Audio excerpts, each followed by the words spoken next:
Cube insight design limited আয়োজন করেছে learning are learning. স্থাপত্য চর্চার সমালোচনামূলক প্রক্রিয়া নিয়ে এক ব্যতিক্রমী ৩ দিনের মেলার আয়োজন করেছে এই প্রতিষ্ঠানটি, যা চলবে আগামী ২৭ সেপ্টেম্বর পর্যন্ত। ভবনের বিভিন্ন নকশা সম্বলিত এই এক্সিবিশন সবার জন্য উন্মুক্ত। সকাল ১১টা থেকে রাত ৯টা পর্যন্ত তাদের হাতে তৈরি বিভিন্ন ভবনের নকশা দেখতে পারবেন শিক্ষার্থী থেকে শুরু করে দর্শনার্থীরা।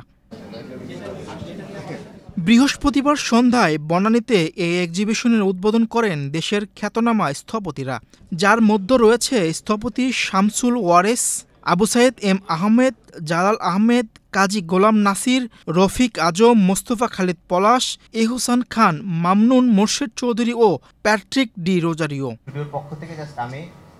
আয়োজকরা জানান, এই আয়োজনের মূল লক্ষ্য হল কল্পনা ও নির্মিত বাস্তবতার মধ্যে যে সংলাপ, সেটি অন্বেষণ করা। দর্শনার্থীরা পাবেন স্টুডিও ট্যুর, চলমান কাজ, নকশাহীন প্রকল্প এবং আলাপচারিতার মাধ্যমে নতুন ধারণা আবিষ্কারের সুযোগ। ডেভয়েড অফ ল্যান্ডস্কেপ একটা শহর, সেই শহরে স্থাপত্যগুলোকে যদি ছোট পিনহোল দিয়ে দেখি, তাহলে অবশ্যই গর্ব করার মতন স্থাপত্য আমরা করছি। তারই ধারাবাহিকতা বজায় রাখা। ৮০ দশকে আমরা একটু পিছনে চলে যাচ্ছিলাম, একটু প্রাগৈতিহাসিক না, মানে মধ্যযুগীয় স্থাপত্য শুরু হয়েছিল। সেটার থেকে আমি মনে করি যে আমাদের ওয়ারেস স্যার অনেক ফাইট করেছেন, উত্তম দা অনেক ফাইট করেছেন। ওই সময় ওই ফাইট থেকে এসে পরে জুয়েল ভাই কাজ করেছেন। অনেকে কাজ করতে করতে আজকে আমরা যে ট্রেনটা এসেছি।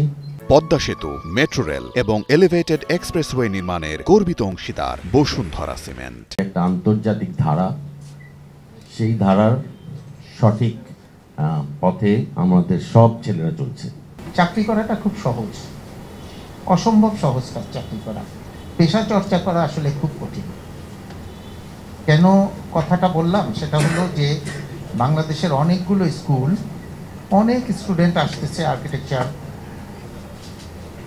নিয়ে পড়ার জন্য, প্রফেশনে আসতেছে। প্রফেশনে আসার পরে হারিয়ে যাচ্ছে আইডিয়া। অনেক কিছু, অনেক কম্পিটিশনে অথবা অনেক প্রজেক্টের ক্লায়েন্টের কারণে হয়তো প্রজেক্ট হয় না, কিন্তু আমরা সেটাকে তৈরি ডিজাইন করি খুব প্যাশনেটলি এবং খুব মন দিয়ে, এবং সেইটা অ্যাকচুয়ালি একটা অনেকগুলো আইডিয়াস ওখান থেকে জেনারেট হয়। বিল্ড প্রজেক্ট তো আছেই, তার সঙ্গে আমি দেখলাম অনেক আনবিল্ড প্রজেক্টেরও এখানে প্রেজেন্টেশনস দেখলাম।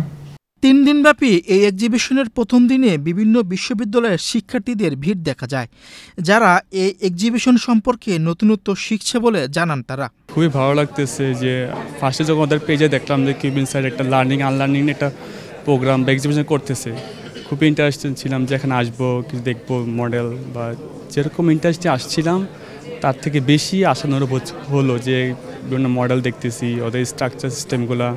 এই প্রদর্শনী স্থাপত্যকে শুধুমাত্র একটি শেষের সাজানো গোছানো পণ্য হিসেবে দেখার জন্য নয়, বরং এর অভ্যন্তরীণ বিষয়গুলো, যেগুলো প্রায়শই বিশৃঙ্খল ও খুবই অকপটে হয়, তার মধ্যে সেতুবন্ধন গড়ে তোলে, যা নকশাকে জীবন্ত ও প্রাসঙ্গিক করে তোলে বলে জানান আয়োজকরা। মিরসন সরকার, বাংলাদেশ প্রতিদিন।